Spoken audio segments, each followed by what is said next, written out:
With Christmas closing in, it is time to check who's made the nice list this year and who's getting a lump of coal in their stocking. But in place of Santa, we've got an all-star panel here with their picks. Chris Steigerwald is Fox News politics editor. Molly Hemingway is senior editor at The Federalist and a Fox News contributor. And Wendy Osifo is a professor and political commentator. Chris Steigerwald, I'm going to start with you. Donald Trump is at the top of your nice list? I'm so surprised about that. Why? You think he's not nice? No, I'm surprised you put him there, along with Speaker Paul Ryan. Well, certainly Trump has demonstrated much niceness in 2017. He has been surprising to both his critics and his supporters, and that's one of the best things that a politician can do or be, is to surprise. It's what got him into the race, and it's what made him the Republican nominee. And his capacity to surprise has also included that he has been a lot more agreeable and amiable than a lot of people thought that he would be. And Paul Ryan is a good twin for him there because, in fact, Ryan started out the Trump presidency ready to fight with Trump and drag over broken glass his agenda. And in the end, they finished the year simpatico. Yeah, with a big victory will do that for you. Molly, you have Taylor Swift at the top of your nice list. Why is that? Taylor Swift is the only celebrity, if not the only American, who can go 10 minutes without screaming about politics. And I think this should be commended in a year when people were unable to do that. She likes to make money.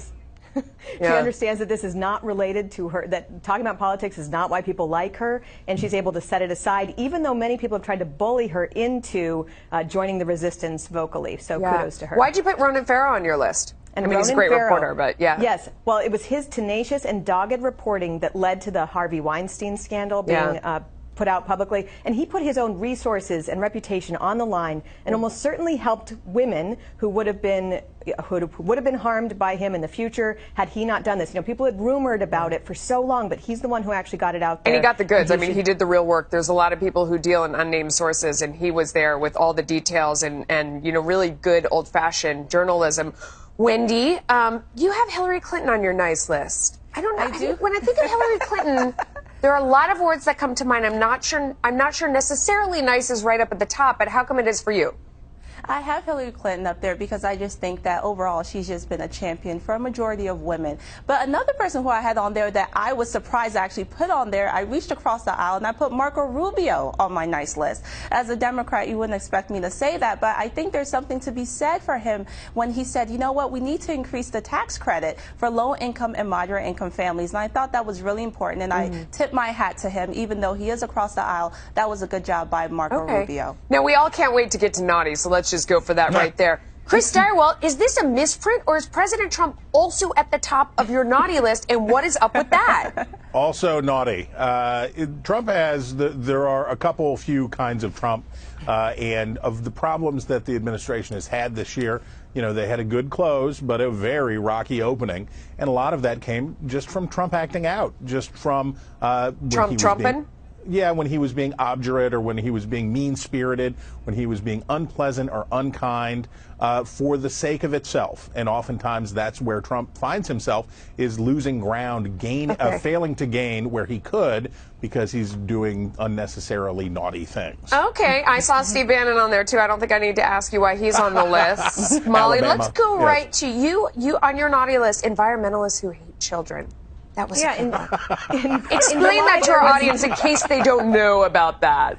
In July, there was this report that if you wanted to take care of climate change, you need to have fewer kids. And they and feminists joined together and said everyone should have fewer kids, which led people to jokingly...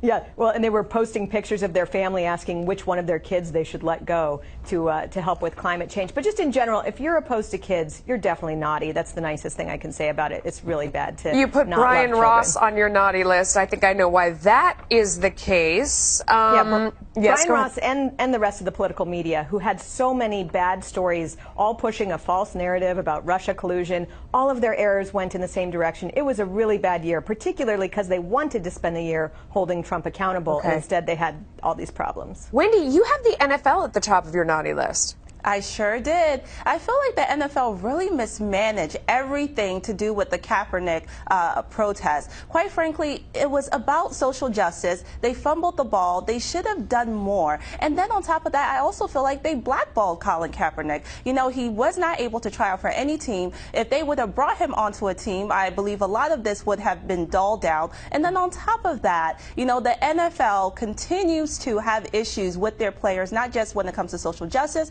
but also domestic violence, and they're not doing their job. So, you know what? Their ratings are down, and they're down for a reason. So, Chris, real quick, do you think that President Trump would take more pleasure in being on the nice or the naughty list? Real quick, just a couple seconds. Well, his answer to that question will determine whether or not the Republicans are going to have a okay 2018 and whether or not he gets elected in 2020. It's all about choices.